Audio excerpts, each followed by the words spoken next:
All right. All right, what's going on, guys? We're back. Episode 10. We are here with Eileen Gardner and Tim Gardner. This man needs no introduction. Been in the game for, God, longer than I've been alive. So that's kind of crazy. Super happy that you decided to come on this podcast, man. You are just unbelievable in this community, especially locally. I know you're out of Tampa, so we had to get you on here. So thank you for taking the trip. Big thing. We'll start right off the rip. I know you just got done judging St. Pete. How was that show? Oh, wow. Talk about dreams coming true. David and Sarah, from the start, you could tell that everything was scripted and set to be outlined to have the outcome for you athletes, and it was amazing. I think it surpassed everyone's expectations for inaugural year. Yeah. But I want to say, Hurski's he's been teething for a long time, so he's watched from every angle. As a competitor, that stage, as a competitor, as an official, head judge, even a little bit of expediting. Yep. So he's done a fine job of putting everything that he feels that the athletes would want. Absolutely. Not just on stage, but backstage. Yeah. Just amazing to watch it all be orchestrated and come together like it did. Yeah, and honestly, man, that venue is awesome. The Coliseum. I know he if you guys don't know, he does a Hurricane Pro, and he does. Are you still going to be in the Coliseum this year? Same thing. We're going to switch to the Hilton Carolina. Okay, cool. Okay. Yeah, so, Got you. With the 4 open pro divisions, and we get a lot of foreign competitors that come in for destination site. Right. The complaints I would get for being downtown was the airport to downtown St. Pete and the Gotcha. expenses, and then we were having some difficulty really getting the proper room block because the hurricane got so big. Yeah. So much so that we had to make it 2 days this year. Yeah. Oh, wow. 2-day event. But so there was some logistic issues, room issues. But I think the Hilton Carolina is going to be a nice venue. A little bigger. And we kind of did that years ago to where the show would be the same venue. So you got your tanning there. You hop on an elevator and you get on stage. Yeah. Best thing. And then we do the bodybuilding friendly menus for the athletes and everything to just keep them calm, keep your cortisol levels low. Yeah, absolutely. And that's super important, especially when it's your first show, when you go and you have to do all this traveling. I always tell people you could book the host hotel, which is the show's at the host hotel, correct? So that's beautiful. That's perfect. You literally just get to wake up, walk downstairs, go to your tent, go back upstairs, go back down for pre-judging and finals. So beautiful. But you did judge Dustin this week, and I want to talk about that a little bit. You gave him the best placing that we've got to date. He plays third in Masters over 35, 10th in Open. Give us some critiques, some live, some Yeah, critiques. what's some feedback? Help me out, Tim. I mean, I'm going on my off season right now. What do I need to work in? Well, it looked like you already made some changes from Miami Absolutely. all the way to St. Pete Pro, and to be showcased like you were, and to see the changes just in a short period of time, I was tickled pink. I always tell people they have this impression that I'm always serious and stuff, but I'm a kid at heart. Absolutely. And I can't show it as a judge, and I'm very ethical in how I score. Absolutely. But I was so happy for you seeing the improvements. Yeah. Because that's one thing you want to do with the in front of the judges. If they give you critique, always come back and apply those instructions, right? And so when we see that happen in such a short span of time, it's like, so, and then, there's other variables. Absolutely. The field, a very competitive field. Oh, yeah. But you rocked in the Masters, and you really rocked in an Open. That was a 32 guys in Open. Dude, man, that was crazy. But the tapering, you brought in, you brought in your back a little more. You had some fullness. There wasn't really anything lacking, but we know you're going to continue to get better. You're still a baby in the Basically, on the IFBB Pro League level, right? Absolutely. But so proud to know you, but also it's like, we didn't give you that score. You earned that score. Absolutely. And that was the consensus of the panel. So kudos to you and Definitely. And your team. Thank you, man. Thank you. Coaching But we want to know, how do we crack that first call out? That's what we want to know. I know for me, it's if I'm looking at myself, I need a thicker back. I need more detail, which means a little bit more conditioning. And I know with this off season, I'll be able to accomplish that. Yeah, and you can disguise a little bit with your posing, just angle a little more. You're a lot more confident, a lot more present on the moment of being on stage. Yeah, that's the difference I saw from Miami. Absolutely. But with your size, I mean, the right conditioning, you're going to start looking dimensional. Yeah. you start carving out that mid back, the lower back, and the right posing angles, you can do really well. Love it, man. Very clean look on stage. Thank you very much. Thank you. We're gonna bring it better. We're gonna bring it better next year, and Yeah. we're gonna crack that first call out, guaranteed. That's the plan. And if you don't know, we did St. Louis right before that, right? And we were judged by Becky, and she pretty much said your back pose need to work. So going into Miami, we almost like reversed. We almost like threw out our entire game plan, went to Miami with a whole new routine when not needing to. I think we realize that now. And then we actually brought almost the old routine back, hit the back pose like we were hitting it, just better conditioning than we were in Miami. Better conditioning. Exactly. I think him hitting his back pose kind of like we were just hitting it wrong in Miami, and I'm glad we had some redemption, Made some improvements. And thank you so much for judging them. I know, shout out to all the judging panel. I know it was a hard one. That was a long show for you guys. How hard is that sitting through that long of a show? Like that looked brutal. Yeah. Well, as you get older in age, the joints don't function like they used to. So 14 hours straight. Yeah. So the judges are conscious to get up and move around a little bit, but it was worth it. I felt like I was at Disney World. The way the venue was set up, there was such an energy. Yeah. But it started as soon as we walked in, with the NPC portion. David did a bang up job on promoting it. Yeah, he did. And we had athletes from all over, and so that's a great indication of his efforts all the way through. For sure. Yeah. He killed that, man. Shout out to David. Yeah. That man for the first time running his show. Wow. And she does the tickets. I know she doesn't want to talk, but she does the tickets. Shout out to her. This woman busts her butt every single show, man. She is amazing. Yeah, she does. Very busy. Yes, it was a busy one for sure. But all right, so I want to get into a little more fun topics, So there's been rumors that you guys are going to take out women's physique, and that I coach a lot of women's physique competitors, right? And I'm keep getting more. I don't know. I mean, it just keeps happening. So what is the consensus right now with women's physique? I say that it's just a rumor. Yeah. I mean, that's one of the categories that Jim set up in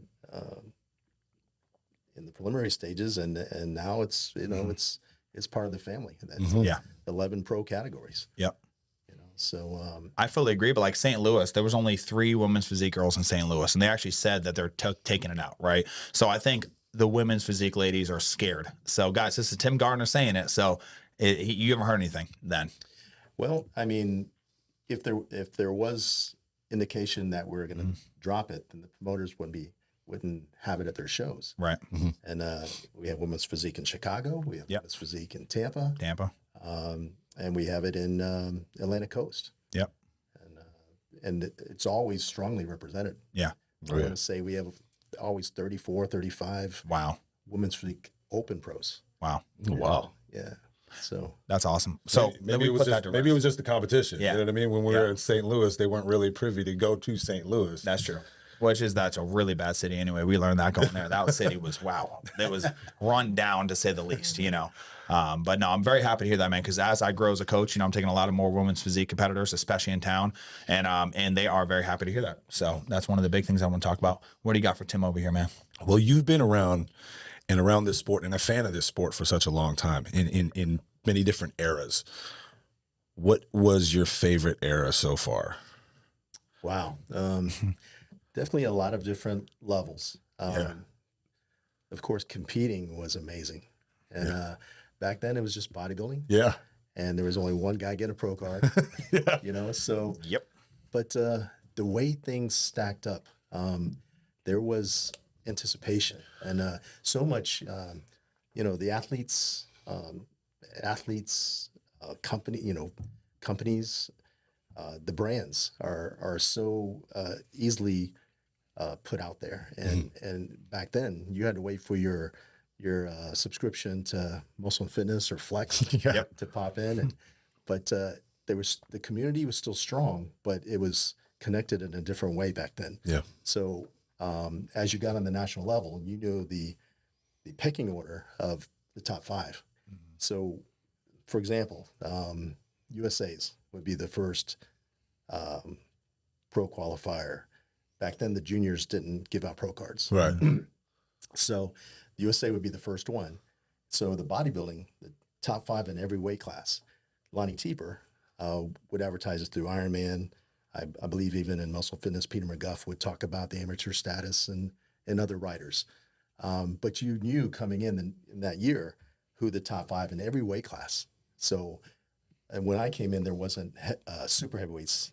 I want to say I came into bodybuilding at 88. So the supers were, I want to say mid to mid 90s that the super heavyweight came. So it was bantam, lightweight, welterweight, middleweight, light heavy, and heavy. And just to be clear, at the national level, only one pro card was given out. Only one pro. And that's just the overall. Exactly. So if you were bantamweight, middle, light heavyweight, they all competed in the overall, and only one person got their pro card. Right. Mm-hmm. Right. So, ultimately the last man standing, the Lee Haneys of the world back then would take that national title. And, that was the pecking order. So once that, you could petition if you didn't win the overall, you could still petition as winning your weight class at nationals. So that was one way to be identified as a pro card winner. Gotcha. Trying to think of some examples. Jose Raymond and his brother Tito and Kai Green. They would win their classes, but they wouldn't turn down the pro cards. They would turn them down. So they can continue to compete. Wow. Because they knew that at that time and again, it was just bodybuilding, right?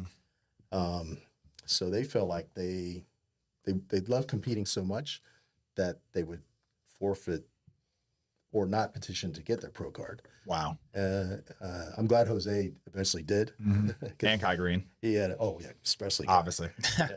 But that's crazy, man. Jose had an incredible career. Yeah. No, you killed it. But, so overall, if you look at the 90s, the early 2000s, you got the Kai Green versus Phil Heath era. Now you got the Big Ramy, his era. And then now you have, Derek Lunsford. He's going to reign for a while, in my opinion. We can get into that. But what's your favorite? What was like the holy grail? Like, what was like, was it the late 90s? Was it the early 2000s? Like, what for you? Because you've experienced all of it. I think that's what we're trying to wonder. Yeah. So I got inspired watching Sergio Oliva guest pose in Orlando. That was the mid 80s. And I started weightlifting for high school football. I go to 2-a-days 3 months after seeing my buddies, and then I go to 2-a-days and everyone's a foot taller than me. And I was used to being like, the scat back and recognized all the time. And then that particular summer, everyone sprouted up. I'm like, man, my mom being 4'11" Japanese, and my dad was 6 foot, so I'm right in the middle. I'm not going to be tall, so what can I do? So back then, working out, lifting weights for sports was not in vogue. It wasn't the thing to do. It was kind of taboo with a lot of coaches. Yeah. So, so that's where I got my love for weightlifting. And then one of my buddies was competing in Florida, so we trucked over to Orlando, and I'm watching like, man, I could do this, I could do this. And of course, seeing Sergio guest pose, that was poetry in motion. Yeah. Because I love like being on stage and being seen for your talents. You know? So the posing, I'm like, man, this is kind of, he's not singing or dancing, but I like this. So that put me on the path to want to compete. So to answer your question, I want to say watching, because I was short, I started looking at the Lee Labradas, the Sean Rays, Chris Cormier's. Gotcha. Even Francis Benfato. I love the style of posing. Yeah. Because they could talk with their physiques. Poetry Lee in motion. Priest. Yeah. Lee Priest, one of the Well, Lee Priest, killer. he was short, but he was so thick. I'm like, I got to come down a little bit. So that's why I focus more on the Lees and but just aesthetically pleasing. And the Frank Zanes but just like everyone else that you get on the stage, you get the bug. Yeah. And so you were emulating those people, like probably late 80s then. Golden era. The golden era. That was your, well, golden era was a little bit before that, but Is that like your strong point, like that you love? Well, studying it from the late '70s through the '80s. Got you. Yeah, but competition wise, the, the Ronnie Coleman, Mm-hmm.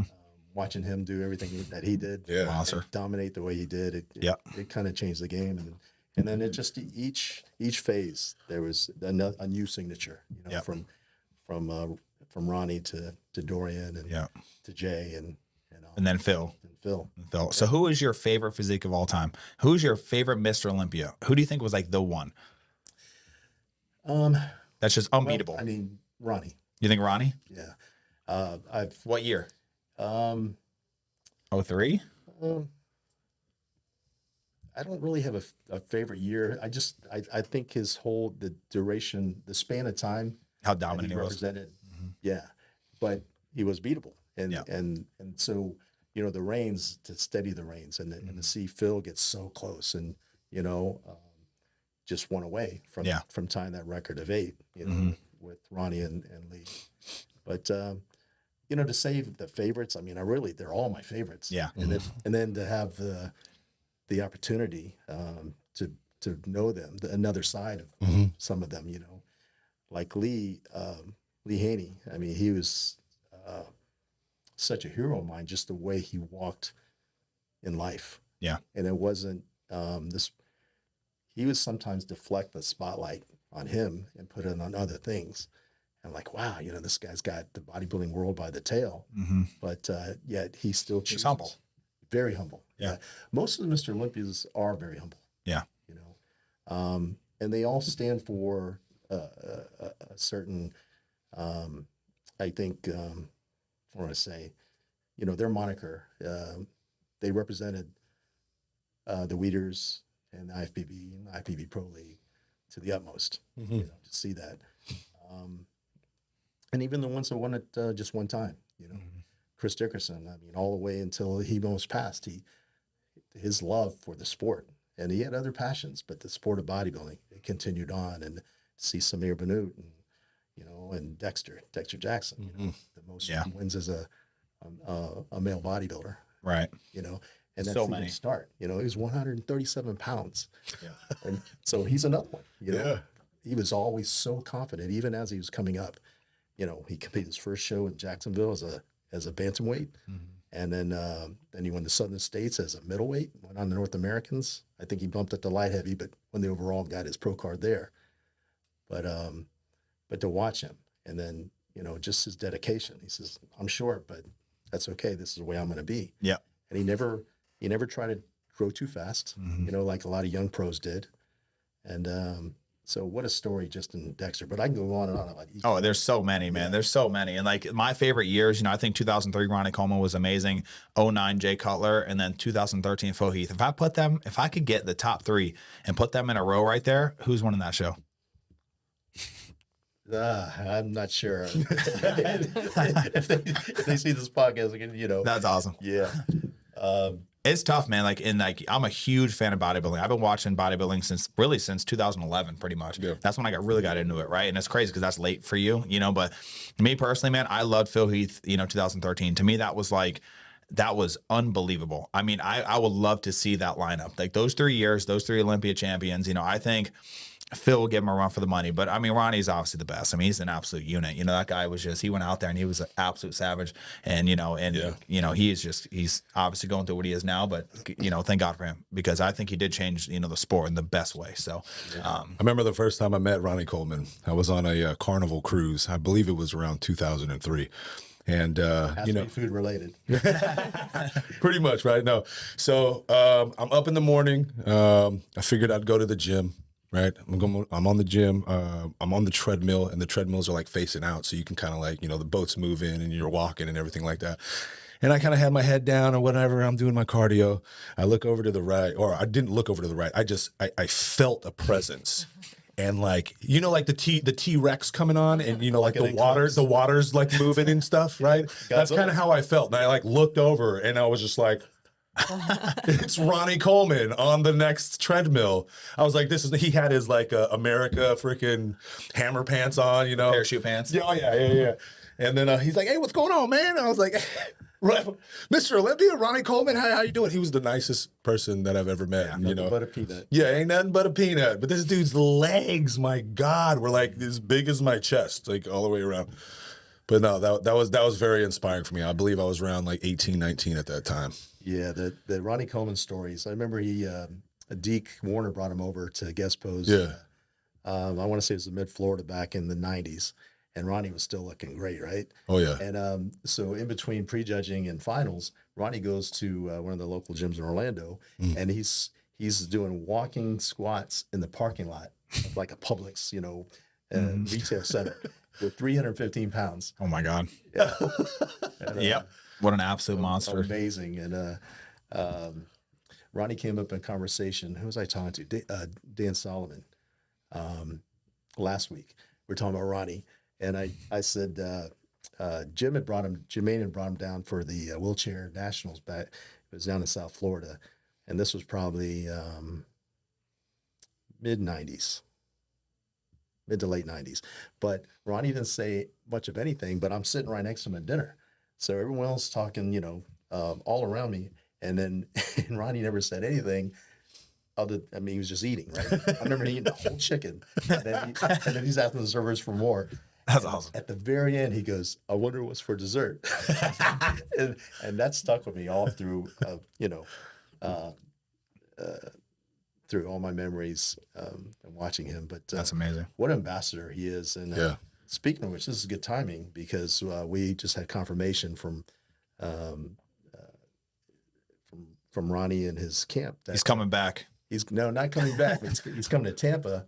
That's awesome. To receive the Ben Weeder Wow. Lifetime Achievement Award. Awesome. And you guys are doing that at the Tampa is Pro. that the Tampa Pro? That'll be right before we do the awards for Open Men's Bodybuilding. Yeah. Ronnie will be on stage. Now, does he know about that? Obviously. Yes. Yeah. Nice. Good. Yeah, That we is just so cool. confirmed that last That's week. awesome. Yeah. What a legend, man. So how did you go from, watching Sergio Oliva Jr. or Sergio Oliva on stage to now owning 5 pro shows? Is it more than that? Is it 5? How do you go from that all the way to where you are now? Oh my gosh. I don't think we have enough time. No. well, okay. So me coming up, right? Like, obviously, I think someday I want to own my own show potentially. Like, give some insight, because most of the people that are watching this are going to be first-time competitors, maybe getting into the sport. So how do you reach as much success as you have in this industry? Well, it's just it's longevity. It's reinventing yourself through the stages. When I spoke about David knowing every nook and cranny of the bodybuilding stage, there's so much truth in that if you want to further yourself in other capacities. Yeah. So, of course, I started off as an athlete, competed 10 straight years in NPC and got to the national level, got recognition of, being recognized in Florida as one of the top bodybuilders. And through that process, I was asked to judge an NPC. I think back then athletes didn't really judge. So that was unique. Yeah. They're like, how come Tim gets to judge? And it just happened to go that way. So, and then from there, I got an early start in the NPC in Florida. So after 7 years, I get to test for nationals. So I went up for nationals, and I didn't know there was a written test. Mm-hmm. So there's a written test, and of course the practicals. So I do the process. I want to say that was North Americans. So I was actually I was in the public restroom, and Jim Mannion, our president, was next to me in the restroom. He goes, Tim, you did pretty good. Sandy tells me you did pretty good on the test, right? So I'm thinking, I knew I was going to pass. Yeah. Mm-hmm. But then I saw Sandy at the airport, and then she says, you had a perfect score. Wow. So I'm like, okay. So, but I didn't know what that meant really. Yeah. So then as the accolades started coming, and I learned that out of everyone that took the NPC national testing, the practical and the written, I was the only one to ever score 100%. Wow. Only one other person did. It was the promoter of then it was NPC Junior Nationals, Pam Betts' husband, Rod Larson. Uh-huh. He took it just for fun. And I guess he sat and did the practicals as well. But so that was the first feather in my cap. So I think that put a little extra spotlight on me, Right. from the national office, especially. And then since you were judging, you were no longer allowed to compete, right? You kind of chose the judging side of things. Back At that then, point? back then, it was things were a little different, but I competed one more season. Gotcha. Yeah, and then from there, a lot of opportunities happened. I got discovered through a modeling agency. I won a show in Orlando, and the talent agent was waiting outside, and I thought it was all a scam. And Yeah. I said, I'm hungry. My friends are hungry. They're all waiting for me. You know, there wasn't a shower, so I took a sponge bath in the back of the venue, and then I came out and just happy and cocky as could be that night, right? But the talent agent said, if you're still in town, you know, come see me on Monday. So that's another story. But I ended up modeling and acting for 10 straight years. That was going to be one of my topics. That's one of our questions. Yeah, because of for the opportunity of being in bodybuilding. Wow. You know, and going back to the posing, you know, what I love so much, and it kind of everything ties in life. So I would go watch my daughter with her dance recitals, and then she started dancing when she was 2, Rachel, and all the way until almost 18 years old. But I would go, this is amazing how they choreograph these routines. Mm-hmm. So without knowing it, just by sitting and you know supporting her during her competitions, I learned a style of how to present and talk with my hands Yep. and with you know in my movement and all the transition stuff. So that came and really came into play an effective way with you know wearing caps as a coach. And so when I did my coaching, I would not only do the nutrition and the workouts, but I'd say I also teach them how to pose. Yep. Back then, there weren't even coaches really. Yeah. So to be able to implement what I learned from watching my daughter all those years, and then also apply it to myself, to where back then there used to be best posers at most shows and Yep. body parts and stuff, right? But I never lost a best poser award at any of the shows that gave that. But it was amazing just to be able to apply that everything that I learned to all the different caps and Right. you know capacities that I would do. But We talked a little bit about your coaching. You don't coach anymore, right? Or do you coach now? no. So coaching officially we started Team Body Tech in 1995, but Wow. I want to say when I was competing, and I was also transitioning out of a career in architectural metals and glass. So I did that for 21 years. Yeah. But so when I would travel, I'd work out, and back then we would keep a notepad, and we kind of write down our workout and our lifts, you know, and it killed time. But people would see me at the gyms. They go, "Hey, you know, you're a competitor, blah blah blah." And back then there was a few publications, and we had an opportunity to be on ESPN occasionally. So my name got out there a little bit. And but to travel, and they go, "Hey, you're Tim Gardner." I'm like, "Whoa, this is weird. How do they know me? I'm in Atlanta right now, Yeah. you know." So, And back in the day, there was no social media, so everything was magazines, maybe ESPN. And when you're going places, people are starting to notice you. yeah, so then people just sit down and, hey, I said, you know, rather than go back to my hotel, you know, let's just write out a program for you.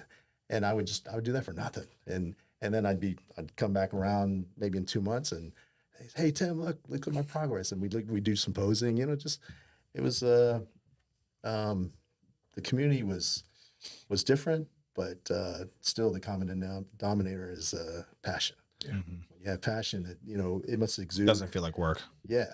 So that's how that kind of started. That was in the late 80s. But mid 90s, I said, you know what? Let's make this official. Right. So I started doing the nutritional plans and the programs on the weight training and the posing. Mhm. We would have monthly meetings. Some of the meetings would get as high as 175 people. Wow. And, you know, so there weren't seminars back then, but people would go, "Hey, where's that Body Tech? You know, where are they holding their monthly meeting?" And so most of the years I would hold them out of my gym, but sometimes we get so big we travel into hotels and rent meeting rooms. But And the agility camps. oh yeah, Agility camps, like what, like bodybuilding, like. We used to do that once a month. That was fun. Oh, You were wow. welcome. Yeah. Oh, okay. yeah. You're triggering a lot of memories, and I want to be concise and Yeah. not be boring in so many words, but Yeah. it's lining up a lot of emotions. But when I first started coaching, my peers said, "Coaching, bodybuilding an individual sport. What are you doing?" I'm like, Yeah. and I was like, well, it's kind of like wrestling. You still got to wrestle on the mat by yourself. Yeah. But you got your teammates cheering for you backstage. And I envision people in warm-ups, and we're going to represent. We didn't call it brand back then. Right. We're going to represent our team. Mhm. And so that's kind of how that went, and just the enthusiasm and the camaraderie, Oh yeah. the bonding that would occur with that.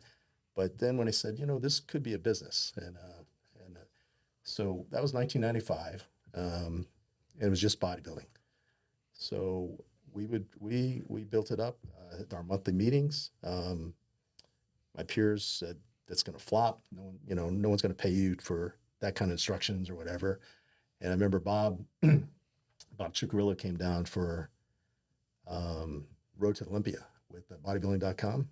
So he stopped by my health club, and that weekend was going to be the first time I was going to do agility camp. I call it a booty beatdown for the girls.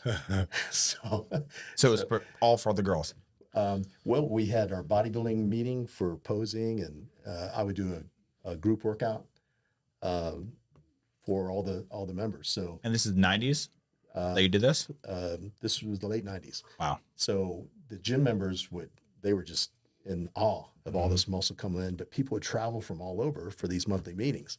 And so when Bob caught wind I was going to do this boot camp, he's like, and there were some other people there. They're like, "What are you going to do?" I'm like, "I think I'm going to do like football drills and, but whatever I'm doing, we're going to motivate these girls to want to compete." So, and that they were girls that would look like figure and bikini girls now, but they wanted to bodybuild. So it was amazing how that community came together. Wow. But it's so funny, the irony of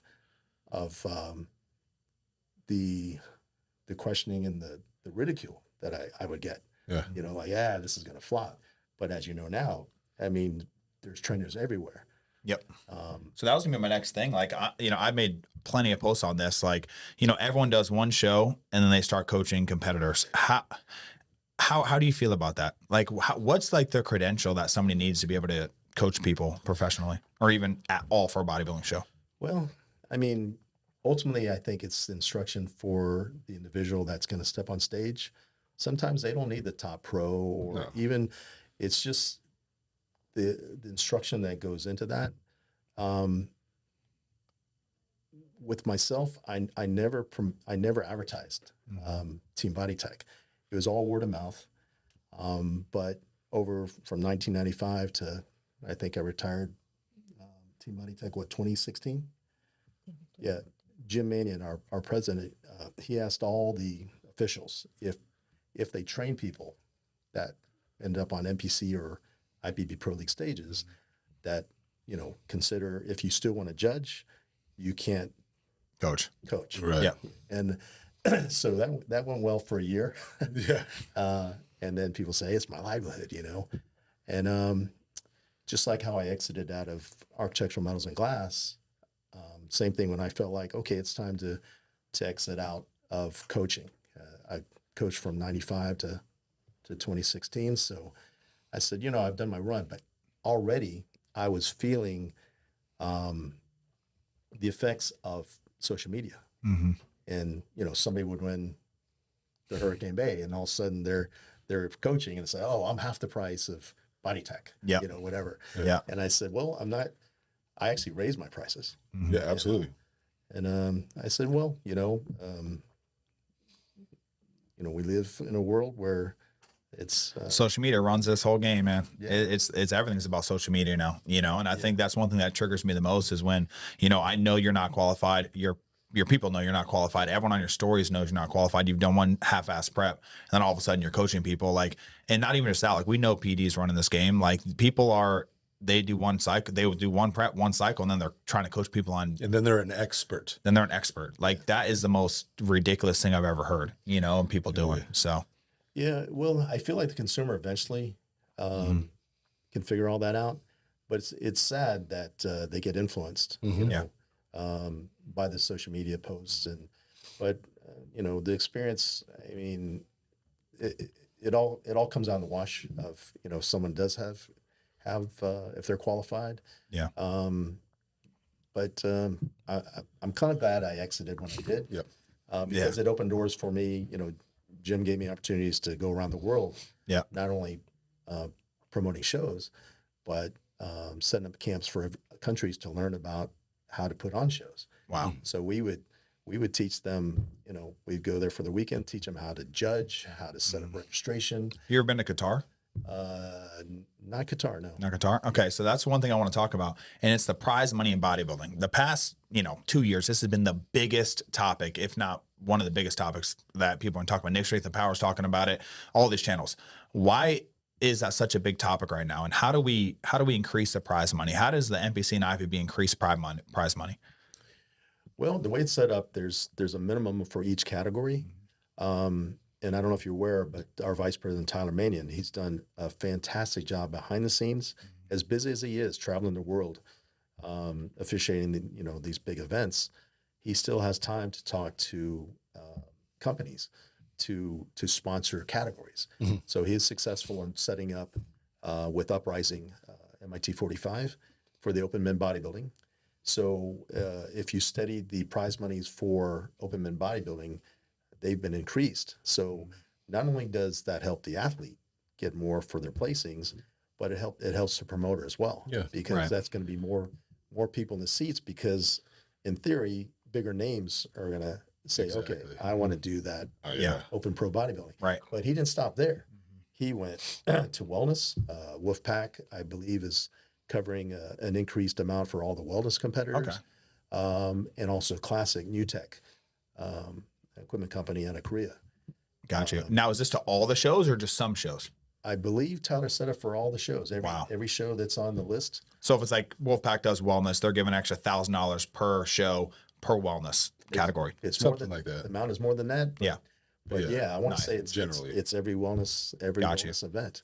Because I know, like we've had Holly on, we've had David on, and the consensus is that the promoter is responsible for the prize money. Is that correct? For the most part. 100%. Yeah. Yeah. So the prize money is derived from sponsorship. Right. Or if the promoter's got deep pockets, then they'll say, you know what, I'm going to do Yeah. Like Arnold, I heard he's going to be $1 million this year for the Open. Is that true? $1 million. That's what I heard. I didn't hear that part. I knew that he was raising stakes. I have heard that. That is official. I have heard that. So yeah. So what do you think about that? I'm not sure about what Arnold's doing. I know he made the announcement that they were going to have increased value, but on the counterpart with Jake Wood and the Mr. Olympia, what he's done, and if you study not just open men bodybuilding, but all the categories, and then look what he's doing. Before it was like, okay, you win a show, you're going to go to Olympia, but now there's I think it's more. It's got to be more than 10 times what it was, right? And you've got all these winners from all over the world, and he's saying, okay, we're gonna take care of the each overall winner, and so just mathematically, it's like it's not impossible, but you got to draw a line and say, okay, let's do, are we gonna if that's the you have to win a certain show. So there's so many things to review and study. Right. But before, people would have to come to the States. They'd have to plan on competing at the New York Pro or in Tampa Pro, any of the pro shows. But they would do their prep and plan on the travel. But now, because of what Jim and Tyler have done with each country having amateurs, which promotes the pro stages within their country, they can turn pro within their own country. They're not traveling abroad anymore. Coming over here. So I know Europe's huge right now. Europe, there's a lot of spots that turn pro in Europe now. Well, just the seeds that Jake Wood and Alina Pope have planted in Romania, in Eastern Europe, with the Romania Muscle Romanian Pro. Muscle Classic. I mean,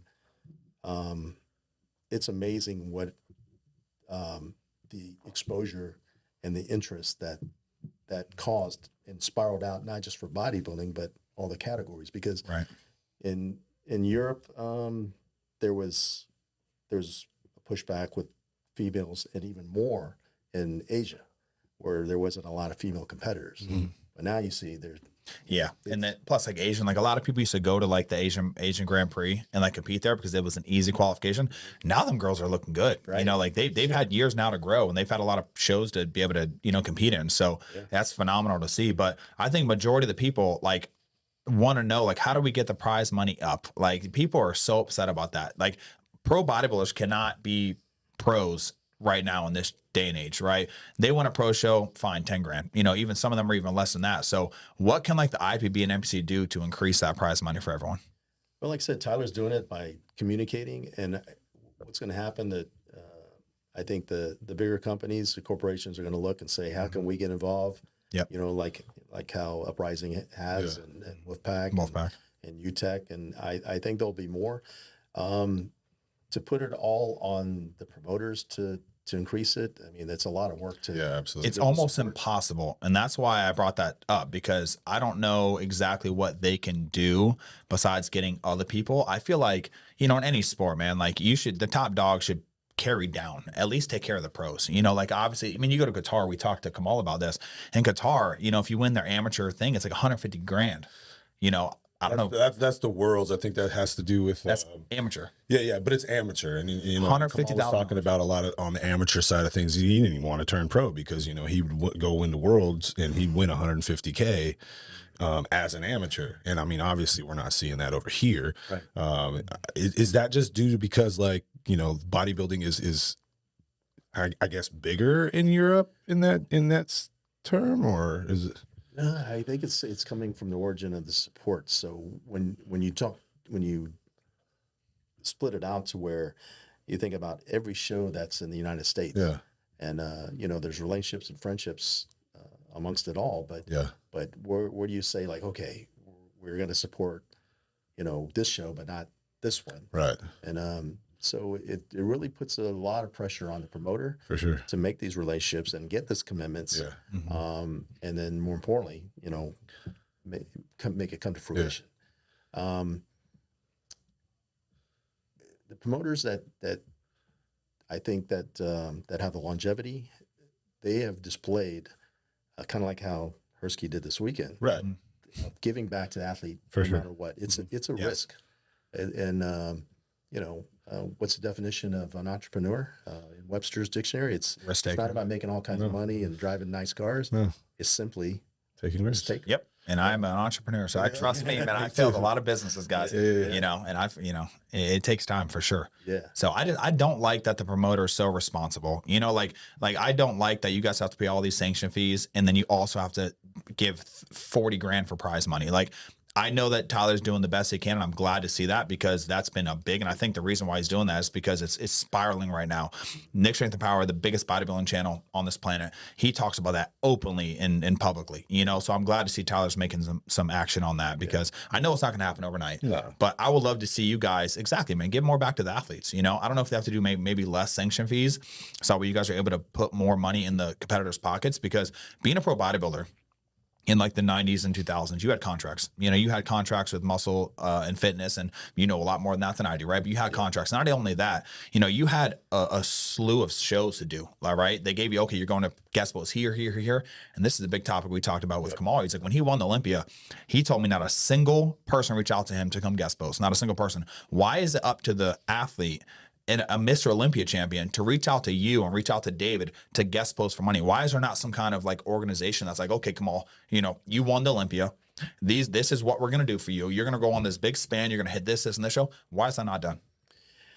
Yeah, there's so many moving parts, and you're referring to the days where Joe Weider was kind of orchestrating, and he sat at his vantage point and said, "Okay, this is my vision. This is what I want for the bodybuilding community."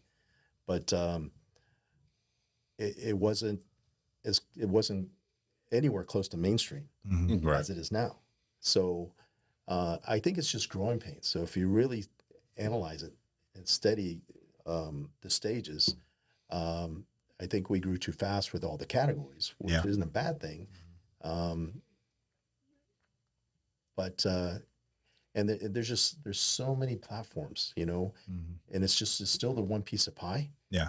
And how many times can you slice it, right? That's true. I feel like there should be like is there something, who speaks for the athletes? There's not really I think Bob used to do it, Bob, right? Bob was like, what was that? Like a player's, I think of referring to like NFL, like a Yeah. player's rep. Yep. So he was like supposed to be Athlete's the rep. athlete's rep. Yep. And He got a lot of heat a few years ago because of that. I remember something happened. I remember that. yeah, That was a big thing. you know, it would take someone or a group to say, this is a committee and we are going to stand for the athletes. Yep. And let's start with the pro athletes. And as they win these high profile shows, let's make some kind of guest posing circuit or, Yes. you know, and the athletes have to be proactive with it as well. Yeah. You know, I mean, I think of Durham Charles, you know, he had a manager, which was Dan Solomon back in the day. And every year at my gym, I would get a letter saying, if you need Durham at any of your events or, you know, anything that you would like to showcase him, let me know. And I feel like the athletes should have some kind of an agent. Yeah. You know? I think I'm done coaching and I'm gonna gonna be be an an agent now. So all you guys out there, I will do this. Okay, I will take on this responsibility for you, and I'm gonna get a whole list of pros. Right, anyone who wins, you come to me. I'll talk to Tim. We're gonna hook it up for you guys. I think it's a great idea. It's a Run great tour- idea. We'll run a tour for them. Yeah. No, I'm personally not going to do it, but I feel like somebody, like obviously you're close with Tyler, have this talk. How hard is this, guys? Like this is 2023. Why is this not already done? You know, like I'm 24. I'm mind blown that this is not done already. Like why do the athletes have to reach out to Tim? Why don't they have exactly Bob, have Bob, I'm sure Bob would love it, whatever. And then maybe like, you know, because there's got to be something we could do here. You know, you could talk to Tyler. This could be done in a day, guys. Like why is Nick Walker probably having to reach out to all these people? Like why isn't there like a group or Tim does this and he knows, okay, Nick, you just won this. Guess what? These are your 5 options here. I know David, I know this, I know that. There should be a group. And I've asked Holly and David this pretty much, that like if there's a group of promoters, right? Like some kind of like Telegram group that like you guys all talk and you guys coordinate different athletes, because it's all about giving back to the athletes, man. And that will help them a lot. Yeah, definitely starting off with a committee. But you got to remember that, you know, back in the golden era, there was a handful of athletes to where if you saw a silhouette of every athlete back then, you know by their pose who they Exactly. were. Yeah. There's so many, and I'm a people person, and I love calling people by their names. But I mean, even myself, traveling the world, I can't remember everybody. It's hard. But there's so many pros and so many categories now. But you know, you got to start at ground zero and that concept. So I think it's a great idea. Let's plant some seeds and you know, get the right people that have the time and to dedicate to that cause. Because you're the one that could do it, Tim. Okay, you're out there with these guys. All right? Put another hat on Tim. So Tim's the one that's going to make this happen for you athletes, you know? And to be honest, man, it was just kind of sad hearing Kamal speak, you know, like, and I literally asked him, I said, when you won the Olympia, did your phone ring? And he said, no. He said, it was up to me to go out there and reach out to maybe not Tim, but, you know, different promoters and try to get us. So anything we could do to get back to these athletes, man, especially these top dogs in the sport, we should try to do, you know? Well, I know with Kamal, you know, he's got a great support team with BPI Sports. And I know that camp was reaching out to get him visible. Yeah. And I felt like he had a nice reign, you know, going around as our Mr. Olympia. Yeah, no, he killed him, man. And like, you know, I know you're from Tampa, right? You gotta love Derek Lunsford because he's from Tampa as well. How long is he gonna reign for? I feel like he's not even through cooking. So, I know. You know, and he gets that refined upper chest going, and what he's done with his back this past year. Oh my gosh. Oh, it's nasty. But Gorilla. you know, it's his to lose. I mean, we can't control who shows up, and as a sport becomes even more popular, and you know, we're going to get the genetic freaks. But as you know, with bodybuilding, when you coach, when they first start out, you know, they're going to give you that men's physique look, then they're going to give you the classic look, and then bodybuilding. But bodybuilding, you know, you can't hop in it just because you're genetically gifted and said, I want to bodybuild, you know. So the numbers are kind of low because they go through the men's physique first and the classic, and you know, and the women's same. You know, they're going to do bikini first, the less resistance of effort, so to speak. but it takes a special person to bodybuild. Yeah. You know, and that's what I was quietly hurting to see that we were rewarding athletes by the numbers with the national qualifications and into the going into the pros. I felt like in bodybuilding especially, they didn't have that refined look, or because we weren't awarding just one athlete at each show, that there wasn't that hunger and that The quality. desire. Like you knew if you were going to nationals, you got to be You have to stacked. be top dog. Yes, you got to be snacked. Now it's like top two. You know, like top two in every class gets their pro card. A lot of these shows. So We've had those discussions, like especially out of Florida, because we see a lot of the masters that will retire to Florida, or they're semi-retired, but they've got expendable income. So on an NPC stage, they're crossing over 5, 6, 7 times. Yeah. They love it so much. Yeah. And then their trainer says, "Hey, let's go to Master Nationals. Let's go to Team U. Let's go to North Americans." And then they get their pro card, but then they go, "I can't go on that stage." They don't have the confidence in themselves to say, "I want to make that next step." Yeah. But then what happens? They don't come back to the NPC shows to support it, or Yeah. so what happened to that passion, that love, yeah. And they're kind of like in limbo, like, and Well, I think a lot of that too also has to do with social media. Like a lot of people, like they just want to be popular and do it because that's what social media does. And yeah, they have some drive, but I feel like once they get the pro card, they're like, what now? Now I'm going to go to be 15th. So that's something that we kind of talk about. And I think you've experienced a lot in the past. You've seen everything. Kai Green, you said turn down pro cards. Like I feel like I'm not the biggest fan of that because I want pros, right? I want to turn athletes pro, but I do think it's fun to compete as long as you can as an amateur. Win as many shows as you can, get that fire burning, right? And then build your physique. Because a lot of people they'll turn pro because I don't want to say it's easy. It's not easy, especially these masters competitors now as that's growing. We have a lot more master shows popping up. It's getting very hard. But a lot of them when they turn pro, they're not big enough to compete against the Natalia Coelhos and all them, so they have to take time to build that, and they probably just get discouraged, But shout out to all you masters competitors that watch this because they are monsters. Like some of my most committed clients are masters competitors. Absolutely. They're insane. oh, they're so inspirational. Yes. I mean, we used to say like the 50s are the new 40s, but now you were saying the 80s are the new 50s. Yeah. And the 70s, and like this is but it's all from health and fitness, bodybuilding, and living that life of watching what you eat. And I'm not saying you got to be on bodybuilding regimen 24/7 365 days out of the year, but you have that, you're educated to where what, maybe I don't want to eat that much dessert, and but to see the physiques on these master competitors, and to know that when I was growing up, 30-year-old uncle was old. Yeah. So Yeah. Bodybuilders were retiring at 32, 30, like a lot of bodybuilders, especially in the 90s, they were all retiring pretty early, I mean, Ronnie went on a big reign, but you can't stop when you're reigning, and I mean, Jay Cutler, he competed into his 40s. What was he, 44 maybe?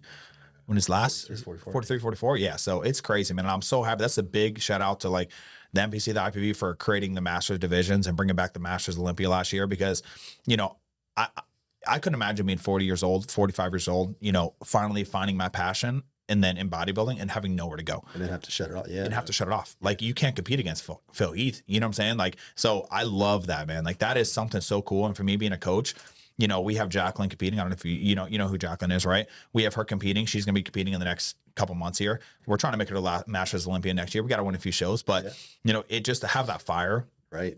at that age, and to be able to have somewhere to compete is a beautiful thing. And there's master shows popping up everywhere now. So shout out to you guys, man. And to see what Jake's doing with the Masters Olympia, Beautiful. having that rekindled.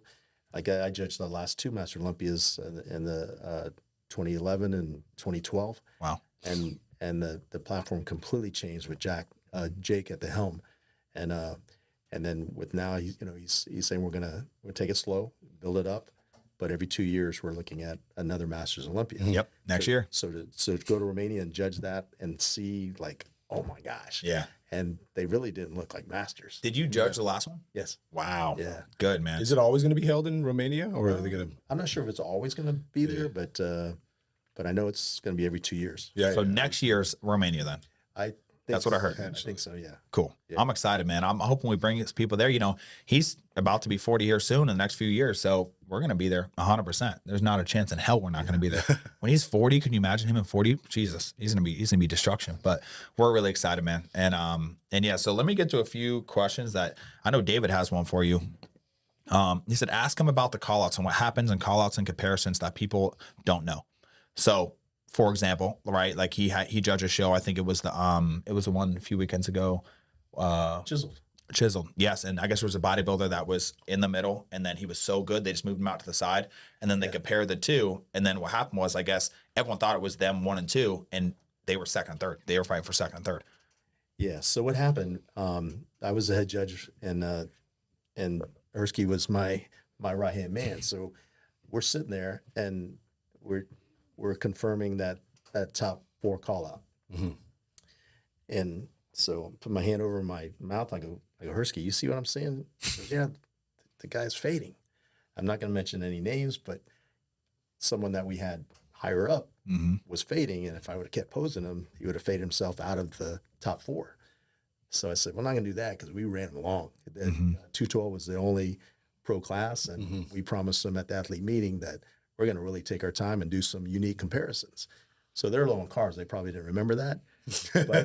But as I'm calling them out and then I see what's happening, I didn't want to just put them what Hersky's referring to is we called out not the top 2, but it ended up being the second and third place. Yep, that's what you're saying. So what I didn't want to do, like one guy looked like he was fading out. I didn't want to fall out right there on stage. So I dismissed him back to the diagonals, and then I actually called the 5th place guy out. So what it looked like, numbers wise, you had the 1st place, the 4th place, and the 5th place. But I needed to kill a little time to give them rest because I was going to really hammer them one more time, second and third place, right? So that's how that happened. So, but there's not a written rule that the last 2 people being compared is the 1st and 2nd. Yeah. I mean, you look at some of the call outs that Big Steve would do with Olympia. It wasn't always just 1 and 2. Yeah. You know, I mean, 2013, Phil Heath, bye. And then they kept Kai Green, and I think it was maybe Dennis Wolf or something. They kept them 2 in the middle, but Phil Heath, he was too good. Get out of here. Yeah. So that does happen, guys. So in this case, we clearly established our 1st place and our 4th place, but we wanted to see a little bit more for second and third. So I even said, when I said, okay, we're gonna do one more call out, guys, and then when I ramped up with the second, third place, I said, I lied, are you guys good to go one more time? And I called them by name, and it ended up being amazing show. The audience stayed to the very end, and the athletes, I got to speak with all of them. They didn't quite understand because they're acclimated to that, the last 2 being. But once I said what I said, they go, oh, that makes sense, But when you got, if you got friends and family or coaches or, oh, that's top 2 for sure. Yeah. But, it wasn't that way. Yeah. But there's not There's no set thing. a set rule that says that this is how it has to be. And we had the time to do those comparisons. I mean, there's been times where we've looked at 4th and 5th and no one ever questioned it, but it wasn't the last 2. Yeah. It was during the process. Right. So in amateur shows, right, if let's say there's 3 competitors, right, and you're judging them, the first person, is that always the first person who gets the 1st place, or can it just be anyone pretty much? So what happens typically, we try to shuffle around where 1st place is in the middle, but we've even spoken at athletes meetings. It's not always about being the middle. Again, if it's clear cut and we really want to compare, because, say there's 5 and there's a question in 4th and 5th, they're on a complete opposite part of the stage. So you want them close together. So to save time, or rather than dismiss everybody and just bring them together, we might put, bring them into the middle. So between prejudging and the night show, there's a lot of like banter, like, hey, this is what's happening, because, everybody's an armchair quarterback. They know they think they know what's going on, but there's a lot of times where there's a clear cut winner. We'll put them on the end and and especially a big show, because we want the judges to get a closer look at and comparisons Right. with the athletes standing right next to each other. Gotcha. You know, and putting them in, you know, if you got 7 judges, what the perspective from judge 1 to judge 7 at an 100%. angle is not always the same. It's definitely not the same from straight on. Right. You know, Because that happened with one of my athletes this week. Her name was Ashley. She was in the green. I mean, she was swinging. Like, she was very good. And like, you guys left her in the middle she was only 3 girls, 3, and she was in the middle. And at night show, I was like, you're winning your class. Because I've personally never seen it in the amateur show where the middle girl doesn't win their class. Night show comes, she got second. And I was like, I've personally never seen that. So that's why I asked you. I have heard about it, right? People say that it might not be, but do you think it's because it was just a big show and Jack was moving them and you guys were just get out of here pretty much? Like, you've already seen these girls. So that's pretty much what it was. So she was very, very in her head about that one. So yeah, especially if we saw them previously with the crossovers, and there were a lot of crossovers at David's show. it's a big show. Yeah. It wasn't out of laziness. Sometimes, you know, we want the audience to still be guessing. Yep. You know, if it's cut and dry every time, you know, there wouldn't be people coming to the night show. Yeah. Right. Because a lot of times too, like, if let's say that same situation was happening, right? But I coached that girl that was supposed to be second, right? My girl's in the middle and I was coaching this girl. If it was me, like, be like, oh, you weren't in the middle, you didn't win your class. That person might have went out and binged the whole 3 hours because, oh, I'm just getting second. I'm not going to fight for overall. Come to find out, you're won your class. Now you just got done eating burger and fries and you're coming back for night show and you're bloated and now you're fighting for the overall. You know, and you could have won. Yeah. Well, as a judge, you know, we hate to see anybody that's can't wait one more meal. Yep. You know, or at least, or just overdo it where they indulge so much that their stomach's sticking out. And we saw that a lot because the long shows are going to be prone to that, where they say, you know, I just can't hold out anymore. I got to eat, or I didn't win my class. But we had guys in the overalls that were in the middle that came back sloppy. I'm like, how? Why? Yeah, there was one bodybuilding guy that I think I don't know if he was heavyweight, maybe super heavyweight, I don't know, but he was like that. Like, I think he came back and he was bloated. There's a few. It was bad. It's not a good look. Yeah, Jack and I really said, like, hey, that guy went to the buffet. Yeah. I mean, speaking about that, I mean, usually when we do prejudging, you know, we tend to think as coaches and the audience is that prejudging set. That's it. That's how it's going to go. So when you have come up with your numbers and you got your 1st through 5th place, and then you go into finals and you see something like that, are you making your We adjustments? changed it. Okay. Yeah. Shout out to them because, you know what? I think it was, what did you rejudge? Light heavyweight in bodybuilding? We had Or to heavyweight? judge Light heavyweight. light heavy. I'm pretty sure it was light heavyweight. light heavy. Guys, it was 20 minutes. So imagine, like, It was you know, light heavy. eating all day. Oh, I got 5th, whatever. And then coming back out and then you're just like, you're getting rejudged. So they literally rejudged it, guys. It was 20 minutes long. Yeah. And you posed the hell out of him. And that's when I saw the guy get bloated, but he actually ended up winning the class.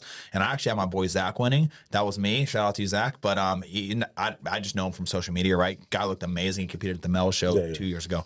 But that's funny, man. So, guys, when you get done and you're off stage, do not go, you know, after preachers, do not go off the bender because he just said it. They might rejudge you. Yeah. So it's rare, but it happens. Even at national levels. Yeah. You don't understand how many times I've seen national. Sandy rejudges all the time. Like, if it's really close, Sandy will rejudge it for sure.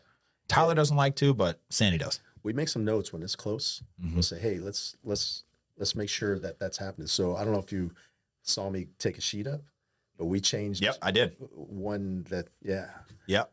So did you actually change it though? So it was a change. You're like, okay, got you. not the live judging. Yeah. We did for another reason. Got you. But there was a class that when they came out doing their individuals, I said that she came back really sloppy. Wow. And I said, Jack, what do you think? I said, that's gonna, you know, audience, you're gonna, you know, wonder why we gave the bloated person first place, right? So we changed it on the fly. Wow. Just Good. like Hey, that. you know what? You should. Yeah. And you should. If you can't keep it together for 7 hours, guys, you're not a professional. You don't deserve to get that first place, you know?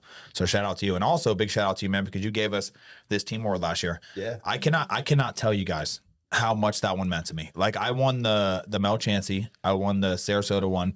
But this one, I did not think I was going to win, to be 100% honest, because I just went to that show and I was so busy, and I think we had like 10 athletes at that show. It was a big one, right? And I was looking around and I'm like, and all I hear is like my Warrior Aesthetics, like what the, me and him, I'm like, dude, we got to go up there. What's going on? And then I go up there and we verse Trish, right? And you ended up giving me that, man, and that meant the most to me. That one right there, because I didn't know it was I didn't even think about it, you know. But you earned it. It's all based on the performance of your athletes. It's not the most in the show. we made it to where in some of our events, shows with 2 athletes would end up winning the team award because they would win their classes. They crossed over and maybe did the novice as well. They win the overalls, the open, and the points are based on those wins. Yeah. And so I said, a team's 2 people, and don't be embarrassed to turn it in because I'll give you examples of teams that have won. Yeah. But you were stacked and they were all winning too. So of course, Yeah, we fought. I think we had 3 people. We had the figure, wellness, and I think maybe bikini. We had a bunch of people fight. We didn't get the overall, but I always make my competitors cross over because, like, it's first of all, if it's your first show, you should always do your novice. Always do novice. Yeah. If you can do masters, do it. I mean, some people can't afford it, but I try to make it like this is your first show. You have to do it. 100%. I mean, Tyler would say, like, we want the amateurs to cross over, and if they have any question, or maybe they like posing one category or the other, but it gives them. It's like test driving a car. We're not so focused on, that's not your criteria. Test it because you can't. Exactly. But when you're pro, you got to commit. Okay, this show I'm doing classic. Yeah. You can cross over, but you can't cross over the same show. Yeah. As a pro. Yeah. So the amateurs, that's to me, I would, and if I was still coaching, I would have everyone test the water, especially especially true novice, because you're only true novice one time. Exactly. That's it. I don't know if you've ever heard me like head judging. I know I got my dad jokes, but I love to put energy into the athletes. So I'll say, guys, true novice class. I say, I got good news, I got bad news. So they're all happy about the good news, right? I said, good news, you guys all are great, true novice athletes. I said, the bad news, you can't do true novice again. But think about the people that forego doing true novice on their first, on their first NPC event. They'll never be able to get to do it again. Yeah, I honestly didn't even know about True Novice when I was first coming up. So it's 2015 Class of Z came out, and I just jumped in the show. I just paid for. I don't need to do True Novice. I'm good. And I actually did win my class, and I fought for the overall, and I got pretty much second in the overall. But like I didn't know, So I think also a lot of athletes just don't know that there is True Novices for beginners, novices if you haven't won an overall, and then you got masters. So I try to encourage everyone to do it, and that's why I think we won that because we had everyone crossing over everywhere. Like it was just crazy. Like we just had it, and everyone won their class. I think every single person in that entire show won like either masters or true novice or novice, and we had a lot of first time competitors. Well, check-ins, the staff of the promotional team, they actually tell the athletes, educate them, like, if this is your first time, welcome to the NPC. That's the first thing they'll say. But then the second thing says you have to do true novice, because you won't be able to do it again. Yeah. And they go, what is true novice? And I mean, how many times have you seen that? Yeah.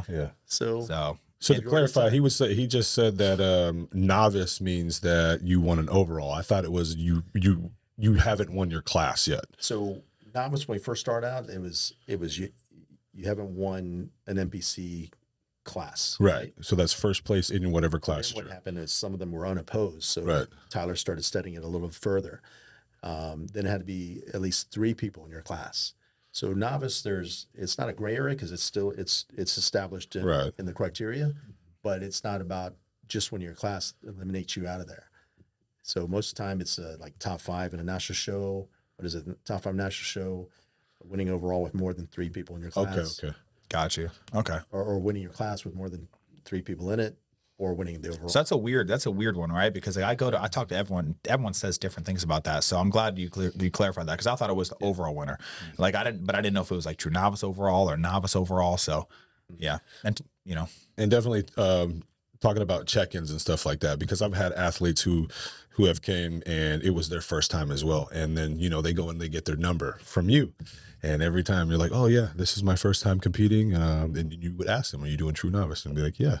And you'd stand up, you'd shake their hand, you'd be like, welcome to the NBC. And it's, I just feel like that's great. And that's a great welcome for those people. I love the look in their eyes. Yeah. Because a long time ago, that was me. Yeah.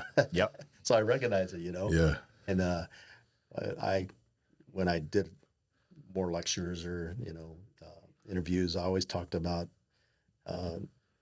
Disney says, if you can dream it, you can do it. Right. Yeah. And majority of my steps, when you asked earlier, I didn't finish your question, but all the steps were really based on dreams. Like, Right. I want to do that, but I want to put a twist on it. Yeah. And luckily I had the support of Jim to be able to keep moving forward with my ideas. Like, there's so many, pioneering things, it came a long way from originally the light hanging over the basketball rim, and then just a one banner hanging on a stage. The production value is, I mean, it's truly production value, as you know, with media. Yep. But to see it all come through and things that would get rejected, like, oh no, we can't have medals at shows. You know, We talked about swords. There's no more swords, unfortunately. We talked to David. We got the big scoop on that one. So, unfortunately, I love the swords, man. the swords we pioneered, and the promoters would make sure they purchased the swords that didn't actually cut. Yeah. But somewhere down the line, swords came that could actually cut you, and there's lawsuits and liability. Yeah. Yep. Absolutely. NPC got sued. And, Yeah, that goes right up to the national office, and whether they're a great award or not, there's just too much liability. So now anything that you can club somebody with or whatever. I do love the shields. I'll give it to you, man. Like when I got that shield, I was like, it's so weird because when I got my sword, right, I did get an overall, right? I got my sword. I was like, man, I need a shield. So I started looking up places that does shields, and I pretty much retired for the most part. Like I knew I retired, especially like right before that show. I think it was doing one more. And they weren't going to do shields. It's like I'm never going to get my damn shield. And then you gave me my shield, man. So thank you so much. That's awesome. I love it. I love it. Oh yeah, I had athletes in that one as well. But I wanted to say, 2021 was actually my first overall at the Hurricane Bay. That was my first overall that I ever got. When I came here to Florida, I knew that I wanted to compete again, and I looked up shows, and I was like, oh, Tim Gardner's the man over here. So let me see what he's got. And then Hurricane Bay, I went and coached myself into that one, and I won my first overall there. Out of the pandemic. Yeah, that was it. So real quick, go over the shows that you have coming up because I want to make little snippets of this, man. Go over the shows. All right. So the 5 pro-ams that we have, Tim Gardner Productions, we got Chicago Pro. Yep. That's always the third week in July. First week in August is Tampa Pro. San Antonio, this year's the second week in September. And then October, the third week in October is the Hurricane Pro. A week after the Olympia. So it's going to be a busy month. Oh yeah. And People coming to qualify. and then we finish off with the Atlantic Coast Pro, and we've added a new component to that with we're calling it the Fit and Flex Expo. So bodybuilding will make up a 16th of that weekend. It's Saturday and Sunday. Definitely targeting mainstream America and health and fitness. Lifestyle. But we've got 15 other sporting events. Wow. So I'm hoping you guys will be down there. Oh yeah. No, We go to all of them, man. We go to all of them. We've been a Hurricane Pro 2 years now.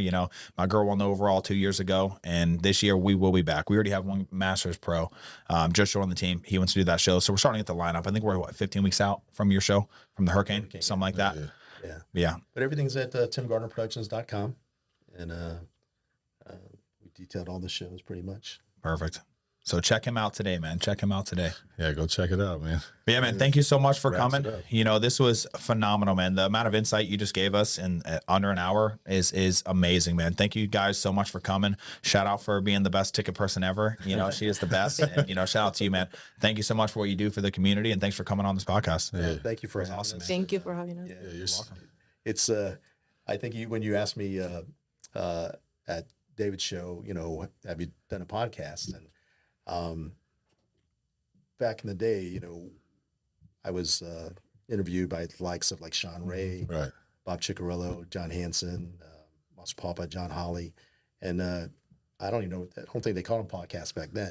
But Interviews probably. but I want to make a point that because of the one forum, it was muscular development. Sean Ray interviewed me on a Monday night, and it was my second year going to Tampa Pro, and I had a meeting with Jim Mannion, and Jim was talking about the status of women's bodybuilding. So I openly went on this interview with Sean when we went this tangent about women's bodybuilding, and there was talk Arnold was going to drop women's bodybuilding as well at Arnold Classic, and I said, well, there are discussions that we may not have women's bodybuilding at the Tampa Pro next year, and so basically it was saying if you want to get behind it, support it, let me know, but that's probably our decision. And back then it was just bodybuilding, right? Right. And figure was on in fitness. So those were the classes we had to deal with. So the next day I get this email, and so I answered it. I'm like, it was too good to be true kind of an email. And so fast forward, that email came from Jake Wood. Okay. So the relationship I made with this individual who ended up being now our owner of the Mr. Olympia, that came from one email and his love for the sport. He says, "How can I get involved?" So he flew from California to Tampa, and we had to sit down. And I said, "This is my vision," and so together we kind of helped each other co-brand ourselves. Yeah. Gardner Productions and Wings of Strength, Yeah. and it was an amazing journey, all organically formed. And we would have an annual meeting with Jim and Tyler and JM, and we'd have a pre-meeting. I'd meet him at the airport, and he'd say, "Hey, you think you can talk about maybe buying the Olympia?" I'm like, "I don't think my research, I don't think it's ever going to happen." That was EMI, David Pecker, and National Enquirer, and all that. I said, "I don't think so, but we'll ask. Always ask." And so several years of no, and then it's just all timing. So when we say never, never say never, never stop dreaming.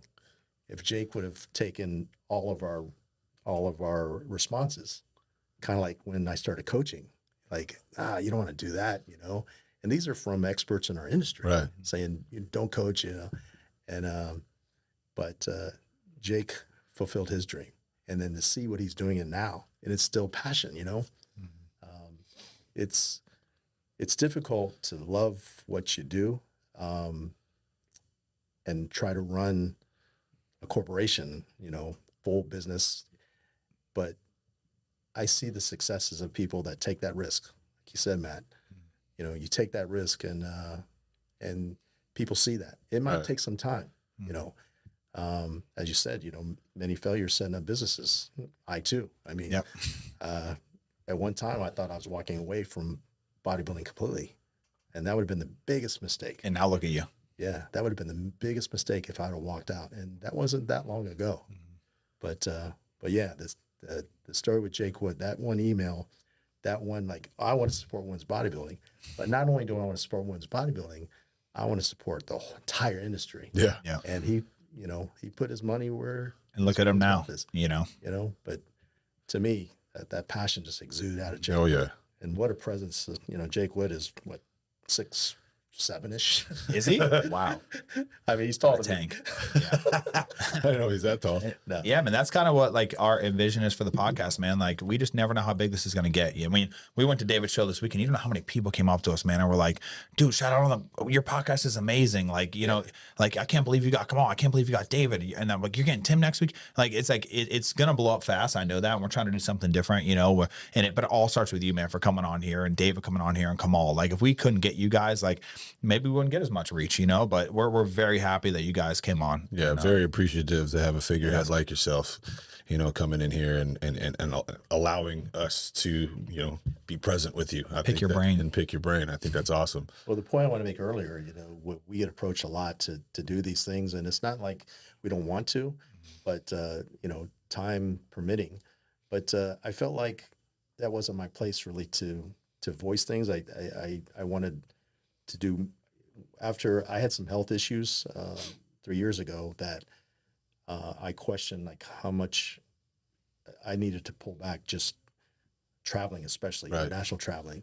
And so it made me look at everything I was doing. And I always tell Eileen, I got to wake up loving this, and I got to go to sleep loving this, or else I don't want to do it anymore. Right. And not just talking about body, but I'm just talking about anything in life. Absolutely. God doesn't, there's no promise of tomorrow. Yes. And God says, live for the moment. Don't get too far ahead. Yep. And don't rest on your laurels from the past. And so I'm always stepping forward, trying to be positive. But when you guys ask me, and I've seen the enthusiasm, everywhere you go, I said, how can I make this work? And I wasn't thinking, I know you wanted to promote my shows and stuff, and I really appreciate that. It's just difficult for me to talk about what I do. Yeah. I'd rather you guys talk about what we do, and then the athletes themselves. Yeah. Like I said earlier, I never advertised Team Body Tech. Right. Yet we had champions on every continent of the world. Right. And it was amazing how it grew, and the same with my promotions. I I look for the athletes to go out and spread the word. Like, hey, if you're going to do a show and you want those extras, and it's not about just winning or getting a qualification, try out at Tim Gardner Productions. And Oh, yeah. that's kind of how it went. And there was times where they had these contests, like best promoter, Yeah. and we would never put in for it or anything, but we would get the best promoter. And I'm like, this is kind of cool, that we weren't lobbying for it. Right. And we would always end up getting to be the best promoter of the year for our industry, so the awards. But all the accolades are great, but honestly, watching the athletes as they leave, and not just the winners that just say, thank you so much for this, their stories of why they're on stage. Someone beat cancer, or they're Yeah. Yeah. just depression that came out of divorce, or whatever it is. It's every single one, every story is so special, but I see it in their eyes. And that's what keeps us going to want the stage to be something special. Yeah. I think about all my memories, as a competitor, as a judge, and even promoting, and all the opportunities that it gave me. Maybe I wasn't winning prize monies competing, but look what it did. It gave me the credibility in my walk, and made me confident in every step I took. And then I became an authority at certain things because of it, because of the experience, So that's what I'm going to pass on is, like, if you can dream it, but you got to dream to make things Yes, you do. Yep. Yeah. Yep. And that's what we did. We started in a garage, and now we're here. Shout out to Edub over there for putting all this for us, and it's been phenomenal. We're gonna keep on. This is episode 10. So Episode 10. It's thank you great. so Yeah, much for it's coming on, coming guys. Maybe we'll come back for your 100th edition. Oh That'd no, be awesome. you're gonna come back. Oh, yeah, we're gonna you'll be get back. you. We're gonna get David. We're gonna have some We're gonna fun. get Eileen to talk a little We're bit gonna more. get her. It's gonna be all. We're only gonna talk about her next time. Yeah, Don't absolutely. even want to talk to Tim. I was offering that she could bring up the dirt. Oh yeah, that's what we need. There you go. See, that's what we want. Okay, we want all the dirt. want the the cheese man. ticket side. Yes, we want the dark side on Oh, that. yeah. All the gossip. She's got ticket stories. Oh yeah, we're gonna get into those then. That's hilarious. It's another. Oh yeah. Yeah, I'm Tim Gardner's best friend. Oh yeah. So Oh, yeah. she would freak out. and go, He okay. didn't know I was your wife. I didn't even know. I didn't know. Yeah. No, I didn't know. Oh, man. I see her literally every weekend. That's almost. why I like to be behind the scenes. Oh yeah, she's very, very behind the scenes. Making the money, right? Yeah. But then she would go, well, just text him, and we'll give you your ticket. Yeah. And they, Yeah, I have people that tell me No Tim is my best friend, But and I'm some- like, but oh, sometimes- I They're trying to get text free them. tickets. Yeah, to get sometimes free they are. tickets, yeah. Sometimes they are. Yeah. And then they don't even know who I am. Oh my God, that's crazy. Wow, I'm Tim's best friend. that's funny. One more reference when you asked me who, one of my favorite physiques Yeah. growing up. Let's hear it. That was a Mr. Olympia. He wasn't a Mr. Olympia, but I tell him every time I see him and I hug him, I said, I bet. Flex Wheeler. Yep. Man, I was going to Flex. say. And what an inspiration. Yes. His martial arts background and his physique was so aesthetically pleasing. I'm never gonna forget the back video on YouTube when he's just sitting there doing rows and his back is just diced, like just shredded, and he's got his like grill in, man, looking all mean and stuff, man. Yeah. Shout out to him. He's a legend. Yeah, he's definitely rough and tough, but he's got a very very sweet side, and I say that because I know him how I do, and he's doing a lot of big things behind the scenes for like foster children, and the things how he represents as an ambassador. Yep. And the adversities he's gone through. Yeah. Oh. I know he's got a kidney problem right now, right? And I don't know if you saw this, but Guy Cicerino, he just said he would donate his kidney to Flex. I don't know if you know that, but he just put that out. It was just not even 24 hours old. Yeah. I saw a guy 2 weeks ago, and I hugged him. I said, "Man," and he thought I was just hugging because I hadn't seen him in a while. I go, "What you're doing for Flex, I hope it works out." But Yeah. it's unbelievable. Now, is that official? Like that's actually gonna happen between that? I think they still have to do like Some stuff. You got to test some testing things. first. Yeah, to yeah. make sure it's Compatible. compatible. Wow. But Flex, even though he's long retired, he's still doing a lot of things behind the scenes. Yes. No, he's always out there. He's still posing coach, helping everyone, man. He's everywhere. Like, and just what a legend for this sport for sure. Same with Ronnie, God, I couldn't say more. Same with Jay. I mean, all these guys, man, like, and now look at Phil Heath, he's made that documentary. He's going out there like Flex Lewis. I mean, just, we have a great community of guys up there at the top that are guiding everyone. So it's Yeah, been really good. it's so inspirational to see that they didn't stop when bodybuilding stopped for them. Exactly. Just all the guys you were speaking of, Phil, Flex Lewis. It's amazing that there's longevity after hanging up the trunks. Yeah. Well, man, you guys are the best. For real. Thank you guys so much for coming on. Episode 10, wrapping up. Like, follow, subscribe, hit the bell notification Yeah. so you know when we're posting more videos. Yeah. And we're wrapping up episode 10. Let's go. Let's go, guys. Number 10. Thank you. Hell yeah, man.